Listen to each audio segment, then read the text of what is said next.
परों को खोल, जमाना सिर्फ उड़ान देखता है, यूं जमी पे बैठ के क्या आसमान देखता है। कैसी है हमारी बहादुर फौज। स्वागत है भाई आप सभी का आर्मी स्टडी के इस बेहतरीन मंच पर। कैसी चल रही है आप सभी जवानों की तैयारी।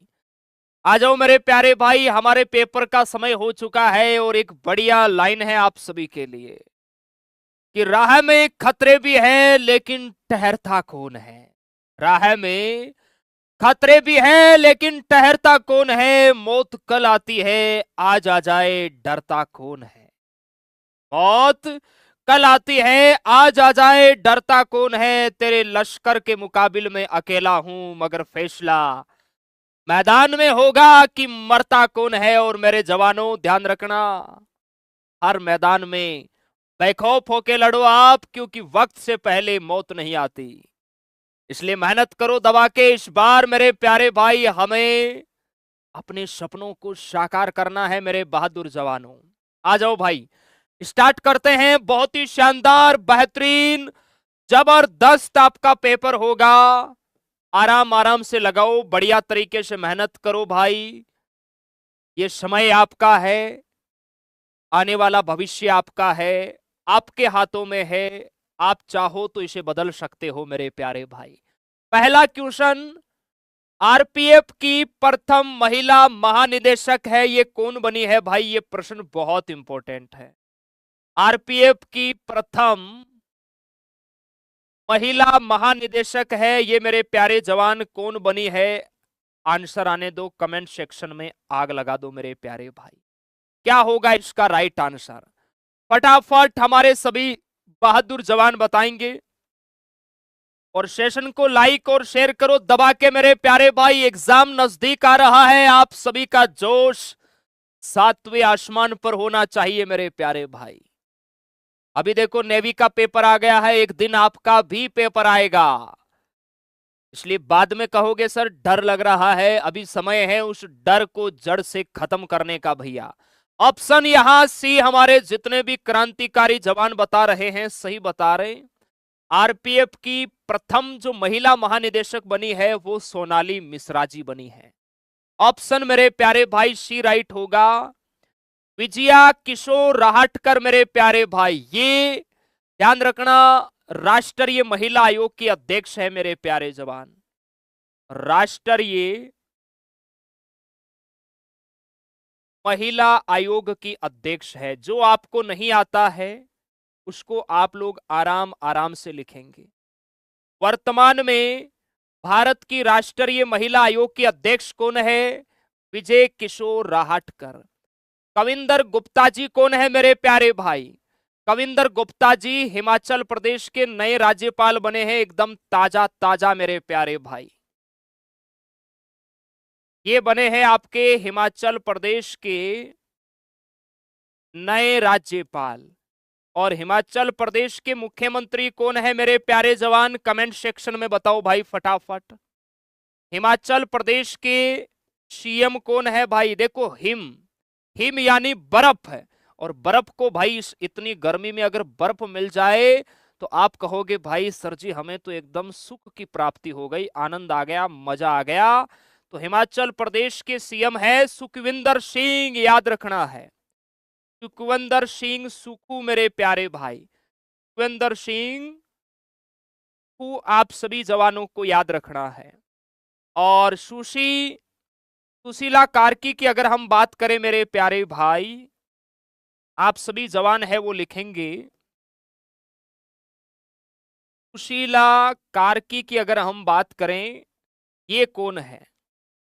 ये अपना जो पड़ोसी देश है ना भाई नेपाल, नेपाल की ध्यान रखना पहली महिला प्रधानमंत्री बनी थी। नेपाल की, जैसे भारत की पहली महिला प्रधानमंत्री कौन बनी थी, कमेंट सेक्शन में बताओ। नेपाल की पहली, नेपाल की पहली महिला प्रधानमंत्री, नेपाल की पहली महिला प्रधानमंत्री अगर आपको पूछे मेरे प्यारे जवान तो वो है सुशीला कार्की। आप कहोगे सर नेपाल के अभी वर्तमान में प्रधानमंत्री कौन है मेरे प्यारे जवान। नेपाल के वर्तमान प्रधानमंत्री कौन है? बालेंद्र शाह। कौन है गुरुदेव? बालेंद्र शाह। आप सभी जवानों को ध्यान रखना है भाई, बालेंद्र शाह। और भारत की पहली महिला प्रधानमंत्री कौन थी? इंदिरा गांधी। आप सभी को ध्यान रखना है। चलिए आगे चले मेरे प्यारे जवानों, आगे चलिए।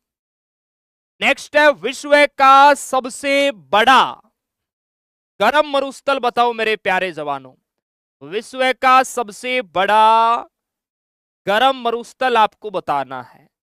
ऑप्शन है आपके सामने सहारा, अटाकामा, आर्कटिक और अंटार्कटिका। विश्व का सबसे बड़ा गर्म मरुस्थल आने दो मेरे प्यारे जवानों। लग चुकी है तलब मंजिल की, अब खुद को आग में झोंक लेंगे। ठोकरें कहती है मारा जाएगा, हौसले कहते हैं देख लेंगे।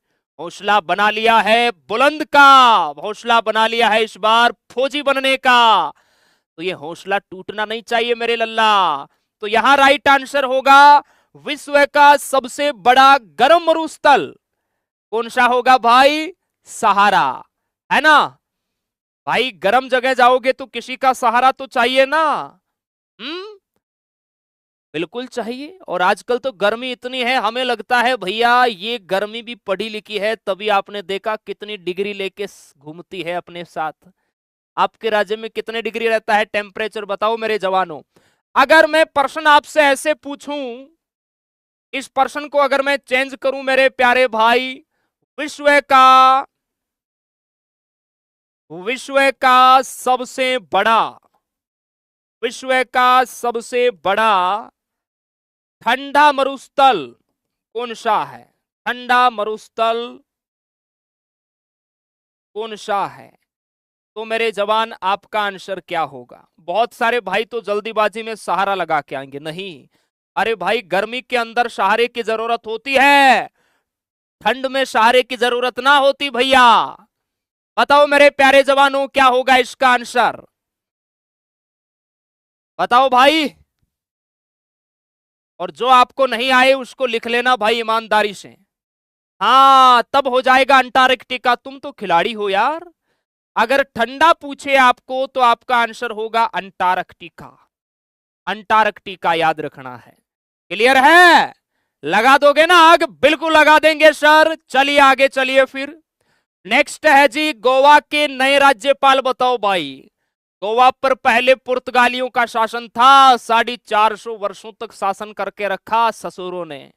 उसके बाद हमारी सेना ने ऑपरेशन विजय चलाया और पुर्तगालियों को रप्पा रप्पा काटा मेरे प्यारे भाई। तब जाकर गोवा को आजादी मिली मेरे जवान।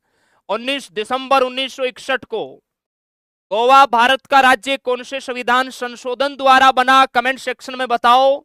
यहां के नए राज्यपाल बने हैं आपके अशोक कुमार गजपति राजू मेरे प्यारे भाई, ऑप्शन डी। और गोवा के सीएम कौन है भाई?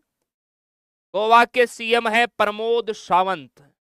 प्रमोद सावंत मेरे प्यारे जवान, याद रखना है। अजय कुमार भल्ला की हम बात करें, अजय कुमार भल्ला,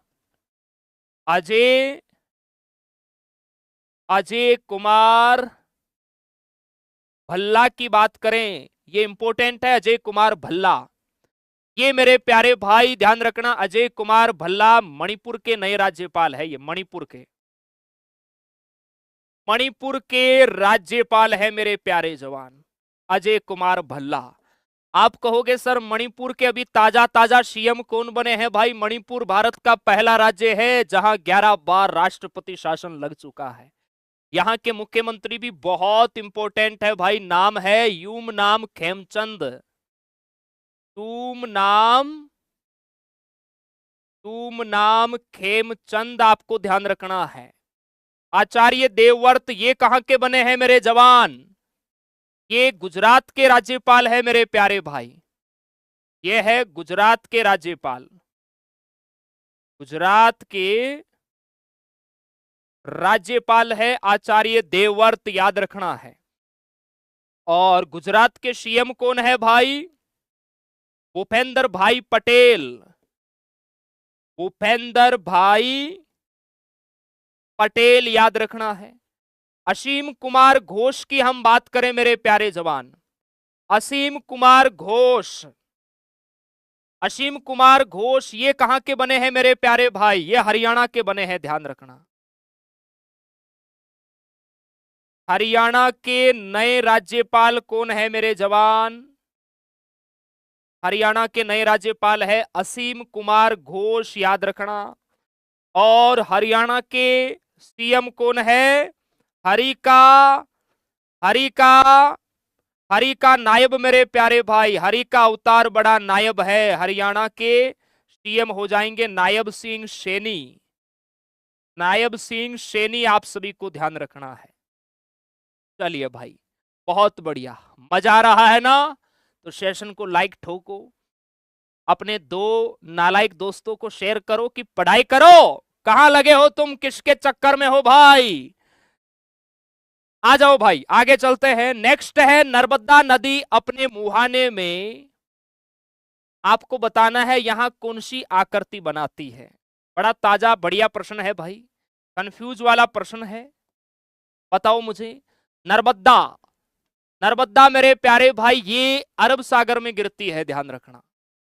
कहां गिरती है ये नर्मदा मेरे प्यारे भाई? अरब सागर में गिरती है, ये आपको ध्यान रखना है।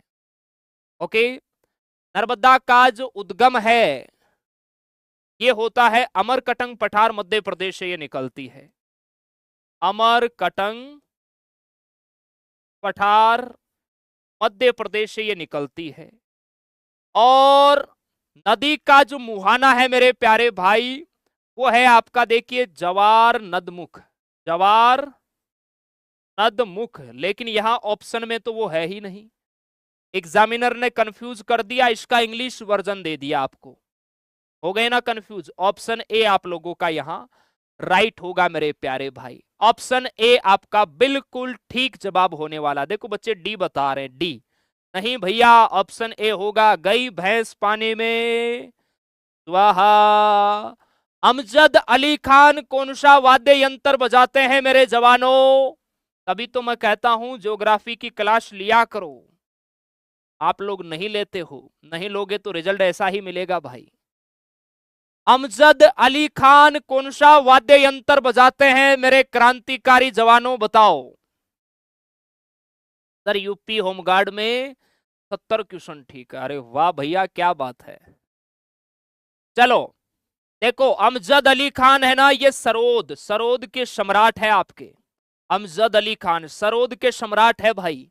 ऑप्शन आपका सी राइट होगा।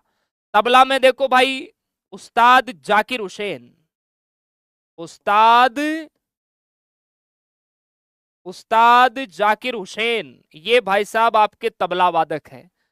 सितार में याद रखो पंडित रविशंकर, और भी बहुत सारे वादक हैं आपके, पंडित रविशंकर मेरे प्यारे भाई, ये सितार वादक है। और वायलिन कौन बजाते हैं? T N Krishnan, T N Krishnan मेरे प्यारे भाई। चलिए आगे चलते हैं, अगला क्वेश्चन आपकी स्क्रीन पर। प्रधानमंत्री नरेंद्र मोदी किस पड़ोसी देश की आजादी दिवस पर 26 जुलाई 2025 को मुख्य अतिथि बने मेरे प्यारे भाई? बताओ, मोदी जी का प्रश्न एग्जाम में आता है, या तो केंद्र सरकार की योजना आएगा, या मोदी जी ने बहुत सारे पुरस्कार अलग अलग देशों से ला रखे हैं भाई, उनके बारे में पूछेगा, है ना। मोदी जी बड़े चर्चा में रहना पसंद करते हैं, ये एग्जाम में ना आए ऐसा हो ही नहीं सकता। इनको पता है लाखों बच्चे एग्जाम देते हैं, तो कहीं ना कहीं एक बार तो उनके माइंड में आना ही चाहिए मेरा नाम, है ना मेरे प्यारे भाई। ये मार्केटिंग है लल्ला, ये मार्केटिंग है मोदी जी की, ध्यान रखना। तो यहां आंसर होगा मालदीव, मालदीव मेरे प्यारे भाई, ऑप्शन ए आपका राइट होगा, ध्यान रखना है, ऑप्शन ए। चलिए, भारत का गणतंत्र दिवस कब मनाया जाता है और 2026 में हम लोगों ने कौन सा मनाया, बताओ। इसके अलावा आप सभी को याद है 2026 में गणतंत्र दिवस पर गणतंत्र दिवस पर भारत के मुख्य अतिथि कौन थे? ये प्रश्न आएगा आपके एग्जाम में, अभी बता रहा हूं मैं, नोट कर लेना। 2026 में गणतंत्र दिवस पर भारत के मुख्य अतिथि कौन थे मेरे प्यारे जवान? कौन थे? याद है क्या आपको? याद है तो आंसर आने दो, फिर लिखो। यूरोपीय परिषद के अध्यक्ष, यूरोपीय परिषद के अध्यक्ष, नाम है उनका मेरे प्यारे जवान एंटोनियो कोस्टा। एंटोनियो कोस्टा मेरे प्यारे जवान, याद रखना है आप सभी को। और इसके साथी कौन थे? यूरोपीय आयोग की अध्यक्ष, यूरोपीय आयोग की अध्यक्ष, उनका नाम है उर्सुला वॉन डेर लेयन। ये आपको ध्यान रखना है भाई। और हम गणतंत्र दिवस मनाते हैं जी 26 जनवरी को मेरे प्यारे भाई, याद रखना है आप सभी को। ओके, चलिए 15 अगस्त को हम स्वतंत्रता दिवस मनाते हैं मेरे प्यारे भाई। 14 नवंबर को हम बाल दिवस मनाते हैं। 2 अक्टूबर को हम अंतर्राष्ट्रीय अहिंसा दिवस मनाते हैं, गांधी जयंती मनाते हैं, लाल बहादुर शास्त्री जयंती मनाते हैं, अंतर्राष्ट्रीय अहिंसा दिवस मनाते हैं। ठीक है मेरे प्यारे प्यारे भैया, आगे चलो। भारत के किस शहर में लियोनल मैसी कौन से देश से आता है पता है आपको? इनकी प्रतिमा है वो लगेगी भाई भारत के अंदर, इनकी लगेगी। अपने देश में हमारा देश मतलब अजीब ही है यार, दूसरों की प्रतिमा लगाने में हमें खुशी होती है। क्या भारत में हमारा बेस्ट फुटबॉलर सुनील छेत्री नहीं है क्या? उनकी अगर प्रतिमा लगाते तो कितने सारे खिलाड़ियों को मोटिवेशन मिलता, कितने सारे खिलाड़ी प्रोत्साहित होते मेरे प्यारे भाई, अपने खेल के प्रति उनको और मोटिवेशन मिलता और बेहतरीन वो प्रदर्शन करते कि भाई हमें भी ऐसा सम्मान मिलेगा। लेकिन नहीं, हम लोग तो मेरे प्यारे भाई दूसरों के पीछे फिदा हो रखे हैं। ये अर्जेंटीना से आते हैं, खिलाड़ी अच्छे हैं नो डाउट, अर्जेंटीना से आते हैं मेरे प्यारे भाई, लेकिन उससे हमारे खिलाड़ियों को मोटिवेशन नहीं मिलता है, वो डिमोटिवेशन मिलता है उनको कि यार हम लोगों ने क्या, हमारा योगदान नहीं है क्या भाई खेल के अंदर। अर्जेंटीना से आते हैं, पश्चिम बंगाल कोलकाता के अंदर इनकी प्रतिमा है वो बनेगी भाई। ऑप्शन बी हमारा यहां राइट होगा, ध्यान रखना है। चलिए नेक्स्ट है 2011 की जनगणना के अनुसार किस केंद्र शासित प्रदेश का लिंगानुपात सबसे अधिक है? बताओ भाई, सबसे अधिक लिंगानुपात कौन से केंद्र शासित प्रदेश का है मेरे प्यारे जवानों? आने दो आंसर। हाँ जी, देखो लिंगानुपात का अर्थ क्या होता है? लिंगानुपात का अर्थ होता है मेरे प्यारे भाई, ये आपके एग्जाम में सीधा सीधा प्रश्न आया हुआ भी है, प्रीवियस ईयर में आप लोग चेक करना। इसका अर्थ होता है प्रति 1000 पुरुषों पर महिलाओं की संख्या, प्रति 1000 पुरुषों पर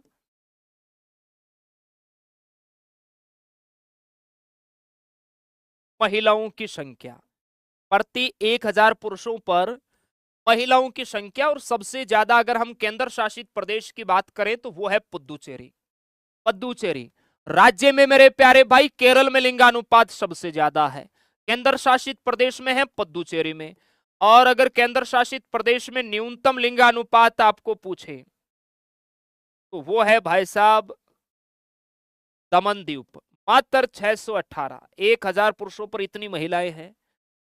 पड़ोसी केंद्र शासित प्रदेश या पड़ोसी राज्यों से संधि करनी पड़ती है ताकि किसी भी तरह जुगाड़ हो जाए मेरे प्यारे भाई, वरना फिर जिंदगी को काटना बड़ा मुश्किल हो जाता है। लक्षद्वीप की हम बात करें तो सर्वाधिक साक्षरता है केंद्र शासित प्रदेश में भाई,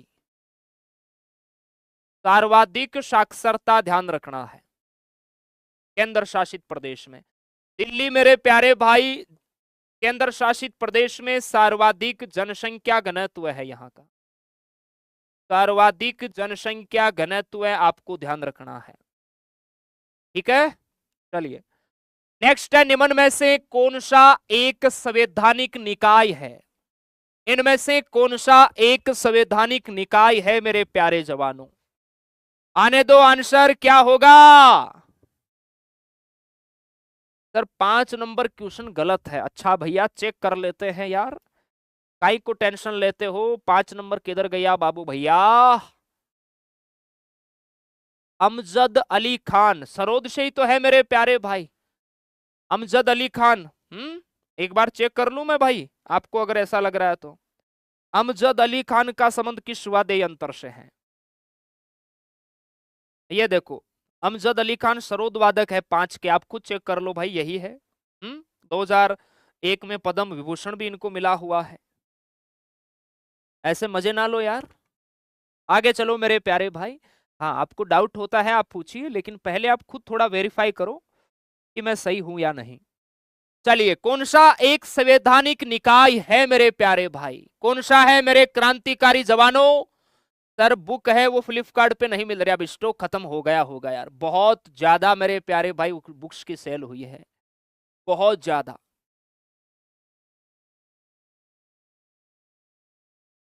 संवैधानिक निकाय पूछा है तो यहां ऑप्शन सी होगा, नियंत्रक एवं महालेखा परीक्षक, जिसे आप लोग केग बोलते हैं भैया, केग। संविधान के आर्टिकल 148 में इसका उल्लेख है। वर्तमान में भारत का केग कौन है बाबू भैया? वर्तमान में कौन है बताओ मेरे क्रांतिकारी जवानों? के संजय मूर्ति, याद रखना है, के संजय मूर्ति। नियुक्ति कौन करता है मेरे प्यारे भाई? नियुक्ति भारत का राष्ट्रपति करता है, भारत का राष्ट्रपति करता है, याद रखना है। बाकी सब वैधानिक निकाय है, लेकिन ये एक संवैधानिक निकाय है, आप सभी को ध्यान रखना है, आप पॉलिटिकल के अंदर पढ़ते होंगे इनको। आगे चलिए, पृथ्वी के वायुमंडल का वह क्षेत्र जहां मौसमी घटनाएं घटित होती है उसे हम किस नाम से जानते हैं? हमारे भी यहां पर भी आज भाई मौसमी घटनाएं जबरदस्त हुई है। अभी कुछ ही समय पहले अच्छी बारिश हुई है, अभी भी एकदम बढ़िया बढ़िया मेरे प्यारे भाई ताजा ताजा हवा चल रही है, बारिश वाला जबरदस्त माहौल हो रखा है। चलिए, हो सकता है कि आज आपका मैथ का टेस्ट हो ही ना, क्योंकि बाहर थोड़ा बारिश का माहौल है और एमएस गुरु यहां उपस्थित है नहीं, उनको आना पड़ता है अपने रूम से। ठीक है भाई, चलो, पृथ्वी के वायुमंडल का वह क्षेत्र जहां मौसमी घटनाएं घटित होती है तो वो है क्षोभ मंडल। क्षोभ मंडल है मेरे प्यारे भाई, वायुमंडल की निचली परत भी है, ये आपको ध्यान रखना है। आंधी तूफान है ना मेरे प्यारे भाई, वो सारी घटनाएं इसी में घटित होती है, आपको ध्यान रखना है। नेक्स्ट है, भारत छोड़ो आंदोलन की शुरुआत कब हुई? भारत छोड़ो आंदोलन की शुरुआत, तो शुरुआत होती है अगस्त 1942 में। भारत छोड़ो आंदोलन के नेता कौन है भाई? अपने गांधी जी है, नेता मेरे प्यारे भाई गांधी जी है। इन्हीं का नारा था, करो या मरो मेरे प्यारे भाई, है ना। 1939 की डेट बड़ी इंपॉर्टेंट है भाई, फॉरवर्ड ब्लॉक की स्थापना हुई थी।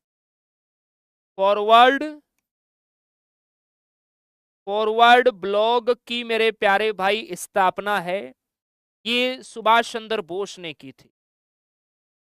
सुभाष चंद्र बोस ने 1939 में, 1943 में तो इन्होंने आजाद हिंद फौज को पुनर्जीवित किया था मेरे प्यारे भाई, याद रखना है आप सभी को।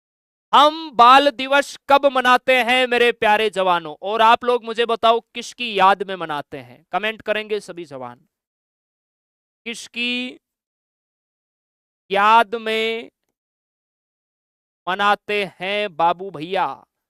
बताओ किसकी याद में मनाते हैं और क्यों मनाते हैं भाई? आने दो। हम बाल दिवस कब मनाते हैं राजा? बजा दो सिलेक्शन का बाजा। तो हम बाल दिवस मनाते हैं मेरे प्यारे बाबू भैया 14 नवंबर को मनाते हैं। 14 नवंबर को मनाते हैं या नहीं बताओ? हाँ जी, किसकी याद में मनाते हैं? पंडित जवाहरलाल नेहरू जी की याद में। वेरी गुड, बक्सर का युद्ध है, ये कब हुआ मेरे प्यारे जवानों? बक्सर का युद्ध बताएंगे सभी जवान। देखो, प्लासी का युद्ध 1757 में हुआ। प्लासी का युद्ध है, ये 1757 में हुआ।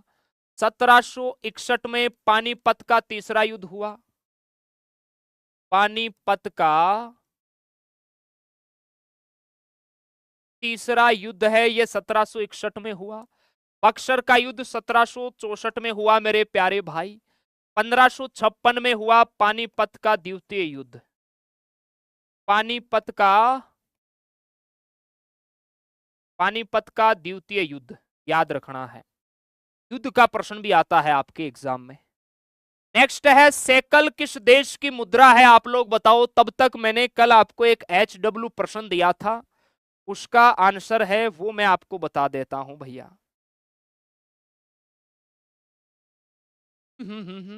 चलिए, मैंने कल आपसे एक प्रश्न पूछा था, ग्रह कार्य के लिए आपको दिया था, काफी बच्चों ने उसका सही आंसर दिया। बहुत बढ़िया, मेरा दिल गदगद हो गया जब मैंने आपके आंसर पढ़े। ऐसे ही प्यारे प्यारे आंसर और कमेंट किया करो, उससे हमें मोटिवेशन मिलता है। हमारा मोटिवेशन आप ही हो भाई, आपका मोटिवेशन हम है, आप हमारा मोटिवेशन आप हो। विश्व का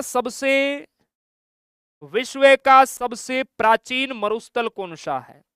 विश्व का सबसे प्राचीन मरुस्थल कौन सा है? ये प्रश्न मेरे प्यारे भाई मैंने आपसे पूछा था, और ये होगा आपका नामीब मरुस्थल। नामीबिया में है, नामीब मरुस्थल आपको ध्यान रखना है, ये सबसे प्राचीन है। ठीक है मेरे प्यारे भाई, ये मैंने कल आपसे पूछा था, उम्मीद है आप सभी ने ठीक बताया होगा। तो शेकल किस देश की है? Israeli shackle, Israeli new shackle. Option यहां सी आप लोगों का राइट हो जाएगा, ऑप्शन सी। अब बताओ भाई, 15 में से कितने फोड़ दिए हैं आप सभी ने? 15 में से कितने फोड़ दिए हैं मेरे क्रांतिकारी जवानों? इसके अलावा आप में से नेवी का एग्जाम किस किस का है? इंडियन नेवी का एग्जाम किस किस का है? हाथ ऊपर करो, क्योंकि मैंने आपसे नेवी का फॉर्म भरवाया था। किस किसने फॉर्म भरा, किस किस का एग्जाम है, आप सभी को मैं सूचना दे दूं मेरे प्यारे भाई। नेवी वाले जितने भी हमारे जवान हैं, नेवी MR का एग्जाम आपको पता है 14 और 15 मई को होना है भैया। आपके लिए जो ब्रह्मास्त्र मेरे प्यारे भाई, जो मैराथन क्लासे हैं, क्योंकि ये जो मैराथन आपकी चलेगी ना, उस दिन जैसे हम ऐप के अंदर आपकी बाकी क्लासे ऑफ रख लेंगे उस टाइम में, ताकि आप लोग भी नेवी का एग्जाम फोड़ के आओ। देखो, स्टैटिक जीके की मैं टॉपिक वाइज मैराथन लेके आऊंगा। आर्मी वाले जिन्होंने नेवी का एग्जाम फॉर्म नहीं भरा है, उनको भी ये लेना है, क्योंकि आप लोगों के लगभग टॉपिक सेम है, तो ये टॉपिक वाइज मैराथन होगी। अलग टॉपिक तो है ही नहीं। नेवी की अच्छी बात है कि नेवी में अलग टॉपिक नहीं है, आर्मी वाले कॉमन टॉपिक ही है। तो ये स्टैटिक जीके की मैं 7 मई को लेने वाला हूं, सुबह 9 बजे। लगभग 12 घंटे की मैराथन होगी, कंप्लीट स्टैटिक जीके का टॉपिक वाइज सूपड़ा साफ कर देंगे। फिर आप लोगों का जब एग्जाम आएगा उस समय भी हम मैराथन लेंगे, ये टॉपिक वाइज होगी, आप लोग भी लेना, बहुत फायदा होगा। मैथ्स की होगी आपकी 8 मई की सुबह 7 बजे, हिस्ट्री की होगी 8 मई की इवनिंग में 4 बजे, ज्योग्राफी की 9 मई की मॉर्निंग में 7 बजे, साइंस की संडे के दिन 10 मई को भाई डीएस गुरु लेने वाले हैं 8 बजे, ये भी लगभग 10 घंटे के। करंट जी के 12 मई सुबह 7 बजे। और अगर कोई SSR का जवान भी है तो उनका टाइम टेबल ये है, स्क्रीनशॉट ले लेना भाई। और इन मैराथनों में आपको जरूर जुड़ना है। कंप्लीट मेरे प्यारे भाई सिलेबस को हम लोग है वो इनमें डिस्कस करेंगे, मजा आ जाएगा आपको। चलिए, और बताओ कैसी लगी क्लास, मजा आया? हाँ, क्रैश कोर्स भी आपके लिए बिल्कुल हम 5-6 तारीख को लॉन्च कर देंगे, उसके बाद हमारी ये 10 तारीख तक मैराथने हो जाएगी, फिर हम स्टार्ट कर देंगे। ओके, चलिए, मजा आया? क्लास कैसी लगी? पूरा सेशन देखने के बाद प्यारा सा एक कमेंट होना चाहिए, एक अच्छी मोटिवेशन लाइन लिखा करो, क्योंकि कई बार क्या है, हमें खुद को सर्च करनी पड़ती है बढ़िया मोटिवेशन लाइन। आप तो हजारों की संख्या में हो, आपको भी कहीं ना कहीं आती है, वो कमेंट सेक्शन में लिखा करो भैया, ताकि हम उनको और बढ़िया तरीके से, मेरे प्यारे भाई, कई बार आप बोलते हो ना क्लास के अंदर भी, सर मोटिवेशन लाइन सुनाओ, तो हमें जितनी आती है वो तो सुना देते हैं, थोड़ी बहुत नई नई आप भी लिख दिया करो ताकि हमें मिल जाए। ठीक है, अच्छा प्यारा एक कमेंट आपका होना चाहिए जो हमें मोटिवेशन दे। हमारा मोटिवेशन आप हो, आपका मोटिवेशन हम है, आपके माता पिता है। ठीक है मेरे प्यारे भाई, चलिए आगे डीएस गुरु आ रहे हैं भाई, तो उनके साथ लगाइए बढ़िया से सेशन आप। और आज थोड़ा बाहर का मौसम खराब है, तो हो सकता है मैथ का सेशन आपका ना हो। अगर होगा तो सर आपको आगे सूचना दे देंगे, नहीं होगा तो वो वैसे बता देंगे। ठीक है, चलिए बहुत बहुत धन्यवाद, थैंक यू। और रात्रि 9:15 डीएस गुरु साइंस का धमाकेदार टेस्ट आपको जरूर कराएंगे। चलिए धन्यवाद, आइए सर।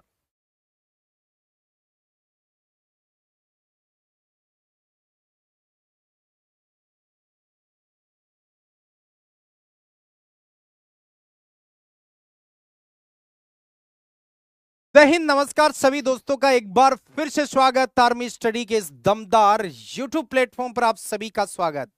उम्मीद आशा है सभी अच्छे होंगे, मस्त होंगे और अपनी तैयारी को जबरदस्त अंदाज में आप आगे लेके जा रहे होंगे। दोस्तों आपने देखा होगा कल नेवी एमआर एसएसआर का एग्जाम डेट रिलीज हो चुका है। इसका मतलब एमआर के एग्जाम तो 15 तारीख तक कंप्लीट हो जाएंगे, 13, 14, 15, 3 दिन में। और उसके बाद बारी है आप लोगों की, इसलिए थोड़े से सतर्क और सजग हो जाइए। अब तक अगर ढीले हैं तो अपने आप को एक बार फिर से जगाइए कि वक्त दोस्तों धीरे धीरे अपने हिसाब से चल रहा है और उस समय तक हमें पहुंचाने में लगा हुआ है जिसका हम बेसब्री से इंतजार कर रहे हैं कि सर एग्जाम कब होगा। 1 जून दे रखा है लेकिन अभी कंफर्म नहीं है ना। आर्मी की वेबसाइट पर यह जरूर कहा है कि 1 से 15 जून ये एक टाइम पीरियड दिया है। और जिस प्रकार से एमआर एग्जाम करवा रही है उस प्रकार से हो सकता है 1 जून का हमारा भी डिक्लेयर हो जाए, 1 जून से हमारे शुरू हो जाए। तो वो पता लगेगा जैसे एमआर के आप में से भी दोगे ना एमआर के कई ऐसे। तो अभी मैराथन का शेड्यूल वगैरह है सब आपको यूट्यूब पर मिल जाएगा, वीडियो के रूप से आप देख सकते हो जाकर कब कौन सी मैराथन होगी। एग्जाम के नजदीक अंतिम प्रहार हमारा होता है ब्रह्मास्त्र और वो है मैराथन। तो चलिए दोस्तों आज के इस ओरिजिनल पेपर का पहला क्वेश्चन हम खोलते हैं पिटारा। और पहला सवाल स्क्रीन पर कि निम्न में से कौन सी क्रिया गर्मी में घर को ठंडा रखने में सहायक होगी। अब ये कोई चैप्टर का क्वेश्चन नहीं है, ये लॉजिकली है भाई। अगर गर्मी बहुत तेज है, अपने घर को आप ठंडा रखना चाहोगे तो क्या करोगे? सभी उपकरण को चालू करोगे, पंखे, कूलर, फ्रिज सब चालू कर दो, धड़ाधड़ बटन दबा दो सारे। दिन में लाइट जलाने से क्या फायदा? ये तो गलत है, ऐसा तो कुछ नहीं है। दिन में खिड़की खोलना, अगर बाहर लू चल रही है, गर्म हवा चल रही है तो तप जाएंगे भाई, तो ये भी गलत है। फ्रिज के दरवाजे को खोलना बंद करना, खोलना बंद करना, खोलना बंद करना, मतलब ये कह रहा है कि बार बार जो खोल रहे हैं उसको बंद कर देंगे। फ्रिज से क्या होगा? फ्रिज तो बेचारा एक रूम में होता, पूरे घर पे थोड़ी होगा प्रभाव। गलत है, एक ही ऑप्शन बच गया। अब खिड़की पर छायादार चिक या पर्दे लगाने पड़ेंगे आपको।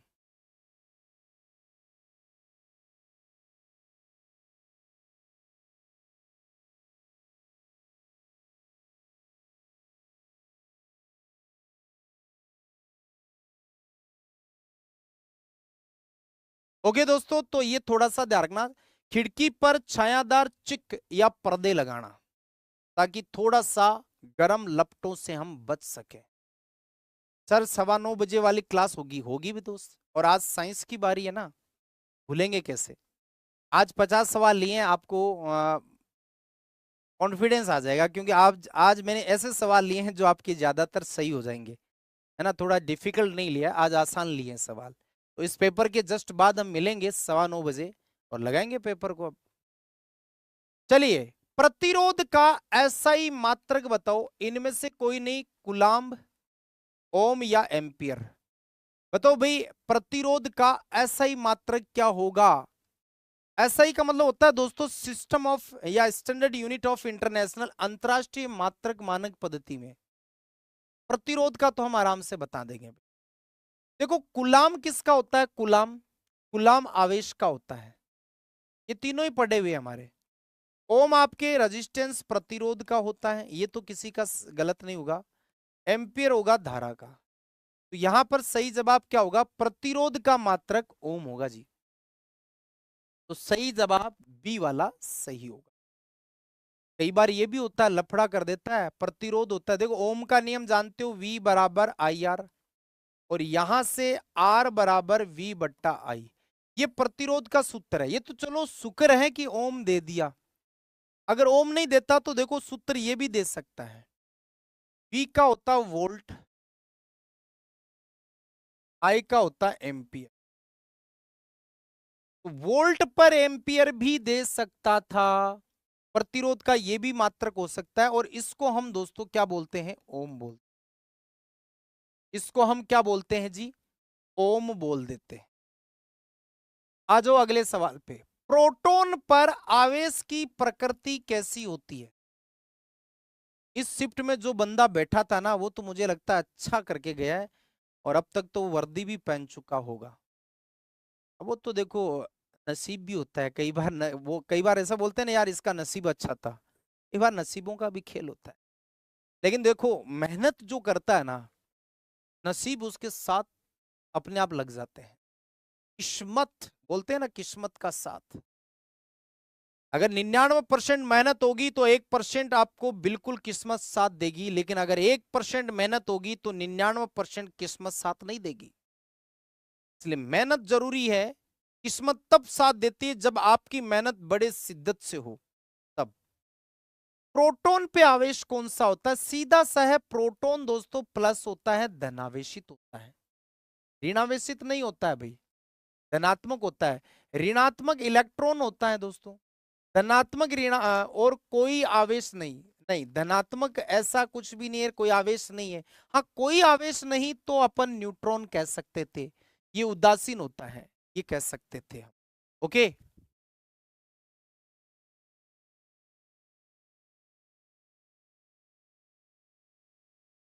हेलो, ठीक है, आवाज आ रही है?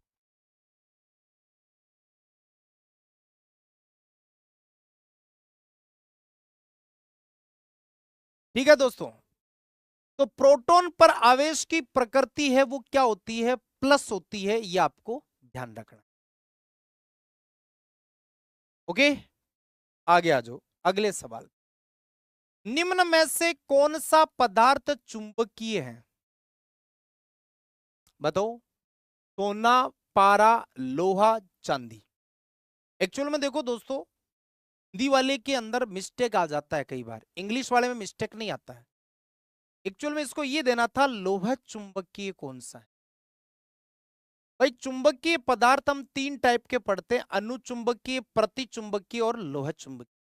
मैं ऑप्शन के हिसाब से चलूं तो ध्यान से सुनना। पारा, सोना और चांदी ये तीनों प्रतिचुंबकीय है, ये प्रतिचुंबकीय में आते हैं। और बच गया कौन सा? लोहा, ये आपके लोह चुंबकीय। देखो ये गलत नहीं है वैसे। कौन सा पदार्थ चुंबकीय है, इसका मतलब है जिसमें चुंबकीय गुण सबसे ज्यादा पाया जाता है। तो चुंबकीय गुण तो लोह चुंबकीय में होता है। तो यहां पर लोह चुंबकीय में 3 आता है, एक कोबाल्ट,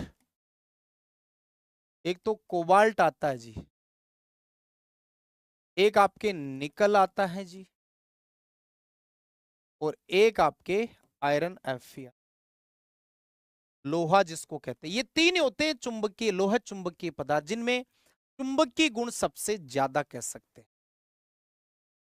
चलिए देखो कितना दिमाग है। और मैंने कई बार कहा है आपको कि कुछ ऐसे शब्द है जो हमें स्पेलिंग मत याद हो, लेकिन इंग्लिश पढ़ना आना जरूरी।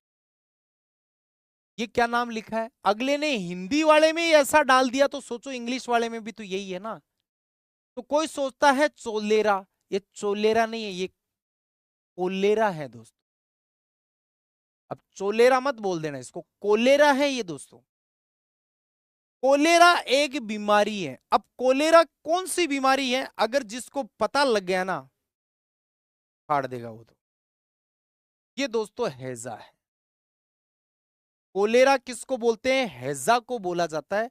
और हैजा दोस्तों एक बैक्टीरियल बीमारी है, मतलब जीवाणु के कारण होती है, बैक्टीरिया के कारण होती है। इसका बैक्टीरिया भी हम जानते हैं, विब्रियो कोलेरी। अब भाई जब इतना आपको पता है कि इसका जीवाणु विब्रियो कोलेरी है, तो कोलेरी से कोलेरा सब जीवाणु हैजे के लिए तो बना है दोस्तों ये, और बना किसके लिए है? चलिए, स्थायी चुंबक बनाने के लिए सबसे उपयुक्त क्या है? स्टील, निकल, सॉफ्ट आयरन और चांदी। सॉफ्ट आयरन का मतलब नरम लोहा। बताओ, स्थायी चुंबक बनाने के लिए इनमें से क्या होगा? बताओ।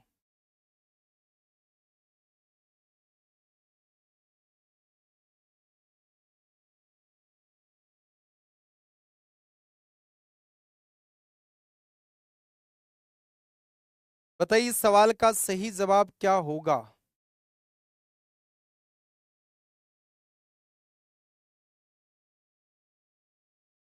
अब देखो, जिसको ये पता है कि चुंबक दो है, एक स्थायी एक अस्थायी, कृत्रिम चुंबक की बात कर रहा हूं मैं। एक तो होती है अस्थायी चुंबक,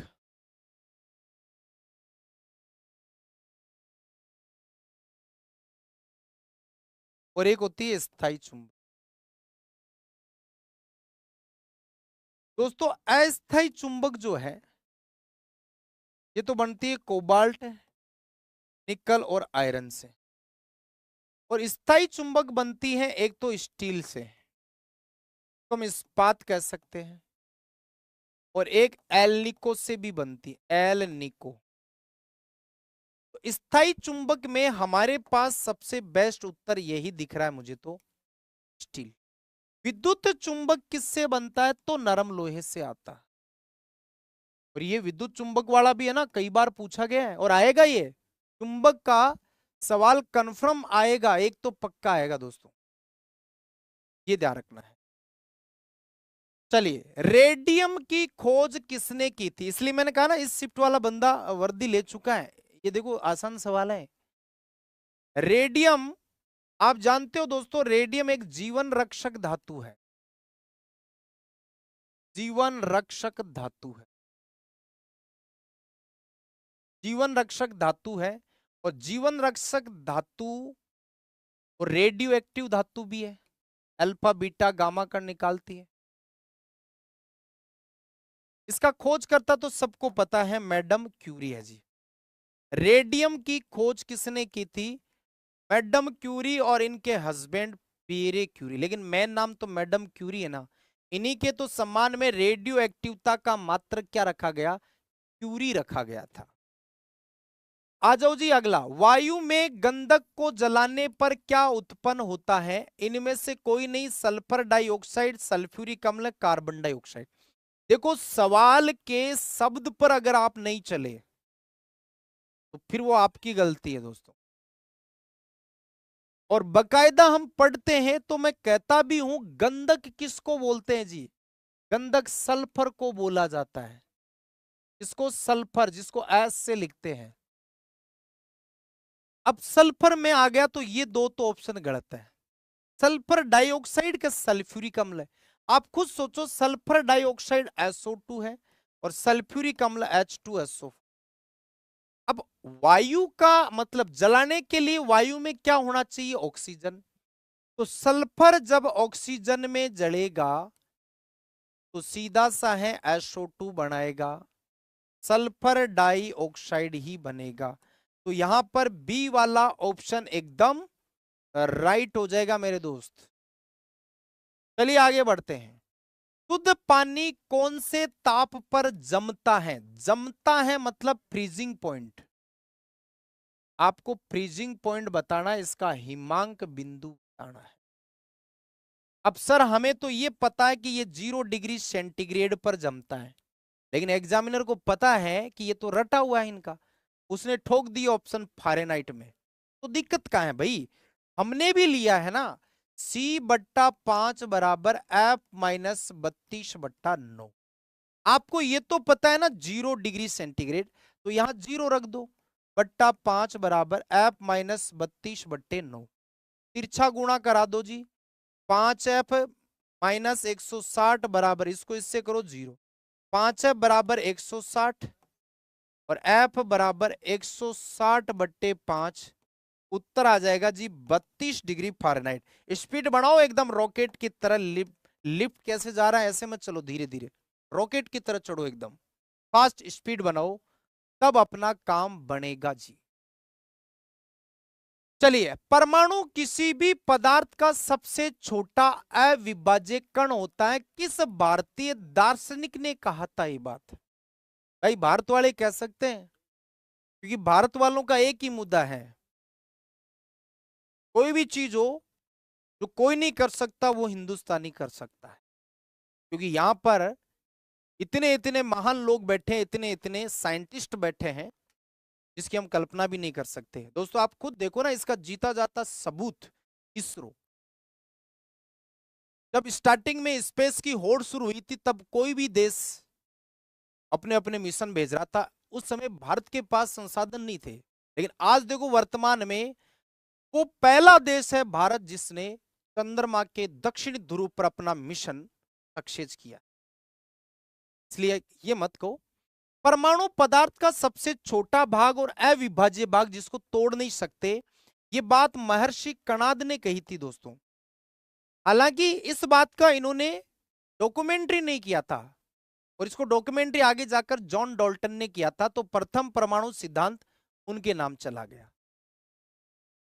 चलिए आगे बढ़ते हैं। परमाणु क्रमांक कौन से अक्षर से दर्शाया जाता है? देख लो, टीसीएस कुछ भी पूछ सकता है, आपको ये भी कह सकता है पर भाई आपको ये भी कह सकता है परमाणु क्रमांक को इंग्लिश में क्या बोलते हैं, कुछ भी पूछ सकता है। परमाणु क्रमांक आपको पता है, जैसे मान लो ये तत्व है तो इसके यहां पर Z और यहां पर A लिखते हैं, ये परमाणु क्रमांक होता है जी, एटॉमिक नंबर, और ये आपके द्रव्यमान संख्या होती। तो दोस्तों परमाणु क्रमांक को किससे लिखेंगे? Z से लिखेंगे, ये आपको ध्यान रखना है जी। तो एक बार लाइक सभी। चलो आगे। पानी के गिलास में बर्फ तैर रहा है, उसके पिघलने पर पानी का स्तर क्या होगा? पानी के अंदर सॉरी, गिलास के अंदर पानी है, उसमें बर्फ तैर रहा है, बर्फ तैरते तैरते पिघलेगा तो उसके तल पर कोई बदलाव नहीं आता, बढ़ेगा, उबलता है, घटता है। और ये सवाल तो सदाबहार क्वेश्चन और पुराना सवाल हो गया दोस्तों, लॉजिक का सवाल है, पुराना मजबूत सवाल है, लेकिन इसका सबने उत्तर रट रखा है। कोई बदलाव नहीं होगा, कोई भी बदलाव नहीं होगा, क्योंकि बदलाव कब हुआ? जब उस पानी में बर्फ का टुकड़ा डाला था तभी हो गया था बदलाव। लेकिन ये कह रहा है कि तैरते हुए पिघलेगा तब क्या प्रभाव पड़ेगा, कोई इफेक्ट नहीं है। लेट ईयर किसका माप है? लेट ईयर नहीं है, ये लाइट ईयर है दोस्तों, लाइट ईयर। याद करो, मैंने तभी तो कहा ना कुछ इंग्लिश के शब्द को ऐसे हिंदी ट्रांसलेट करके लिख सकता हूं। तो लेट ईयर नहीं, लाइट ईयर, इसको हम हिंदी में बोलते हैं प्रकाश वर्ष। अब बहुत सारे बंदे हैं ना, क्या सोचते हैं लाइट ईयर, लाइट का मतलब प्रकाश, ठोक दो प्रकाश, कोई कहेगा प्रकाश की तीव्रता। अरे प्रकाश वर्ष अपन यूनिट मेजरमेंट में पढ़ते हैं कि निर्वात में प्रकाश के द्वारा एक वर्ष में तय की गई दूरी को कहा जाता है। और दोस्तों ये खगोलीय दूरी की माप है। दूरी का सबसे बड़ा मात्रक हम क्या पढ़ते हैं? पार्सेक पढ़ते हैं दोस्तों। ये दूरी का एक यूनिट हो गया लाइट ईयर। एयू आता है, एक एस्ट्रोनॉमिकल यूनिट बोलते हैं, और एक पार्सेक और एक ये लंबी दूरियों को मापने के लिए इनका इस्तेमाल किया जाता है। चलिए दोस्तों, वर्मी कंपोस्ट एक प्रकार का क्या है? Toxic substance. टॉक्सिक का मतलब होता है जहरीला, तो भाई जहरीला तो नहीं है। आप जानते हो वर्मी कंपोस्ट एक खाद है, जैविक खाद कह सकते,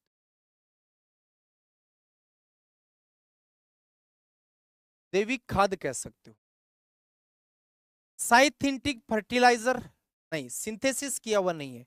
ऑर्गेनिक बायो फर्टिलाइजर ये सही है, क्योंकि बायो का मतलब जीव। भाई केंचुए के द्वारा ही तो वर्मी कंपोस्ट खाद बनती है, तभी तो केंचुआ किसान का मित्र कहलाता है। ठीक है, तो यहां पर सी वाला ऑप्शन ऑर्गेनिक बायो फर्टिलाइजर इसको हम कह सकते हैं। आ जाओ दोस्तों, अंदर की तरफ मुड़े हुए लेंस को क्या कहते हैं? अंतिम सवाल, अंदर की तरफ मुड़े हुए लेंस को क्या कहते हैं? इसलिए कहा ना लेंस का फोटो देख के जाओ, टीसीएस कुछ भी पूछ सकता है कि मानव में आंख कितनी होती है, तो अपन को ध्यान रखना 2 आंख होती है अपने। तो ये कुछ भी पूछ सकता है, अंदर की तरफ मुड़ा हुआ लेंस कौन सा है। आप देखते हो लेंस 2 है, एक तो ऐसे होता है और एक ऐसे होता है। अंदर की तरफ जो मुड़ा हुआ लेंस है ऐसे, अंदर की तरफ कौन सा मुड़ा हुआ है, ये वाला, इसको हम बोलते हैं अवतल लेंस। और ये होता है उत्तल लेंस। ये कॉनकेव भी लिख सकता था, तो ये कौन सा लेंस होगा जी, अवतल लेंस होगा। अंदर की तरफ मुड़ा हुआ लेंस अवतल होगा। अब बताओ दोस्तों, 15 में से आज आपका सेशन में कितना स्कोर हुआ है? ठीक है। अच्छा, बाहर मौसम खराब हो रखा है क्या? चलो, नहीं पहुंचेंगे सर, कोई दिक्कत नहीं है। तो दोस्तों देखो, बाहर अभी थोड़ा सा मौसम खराब चल रहा है, आप देख रहे हैं बारिश का और आंधी तूफान का मौसम चल रहा है। इस वजह से एमएस गुरु अभी पहुंचे नहीं है, और मुझे लगता है कि मौसम को देखते हुए वो पहुंच नहीं पाएंगे समय पर। इसलिए आज अब पक्का मैथ का सेशन हम डिले कर देते हैं, उसको रोक देते हैं, कल करवा देंगे उसको। तो आपका आज मैथ का सेशन नहीं होगा भाई, पेपर आपका यहीं तक होगा, ठीक है। और अभी हम कुछ समय बाद जुड़ेंगे आपके साथ 9:15 बजे साइंस के। आज हम आसान सवाल लेंगे 50, पूरे 50 आसान नहीं है, ये मान लो कि 25 आसान है, तो 25 ठीक ठाक मिलेंगे आपको। तो चलो दोस्तों, मैथ वाले सर अभी पहुंचे नहीं हैं मौसम खराब होने की वजह से, इसलिए आज मैथ का सेशन आपका नहीं होगा। आज आपका पेपर यहीं तक होगा। तो 30 नंबर तक अपना आंकलन बता के अपना स्कोर बताना है जी। जय हिंद, जय भारत।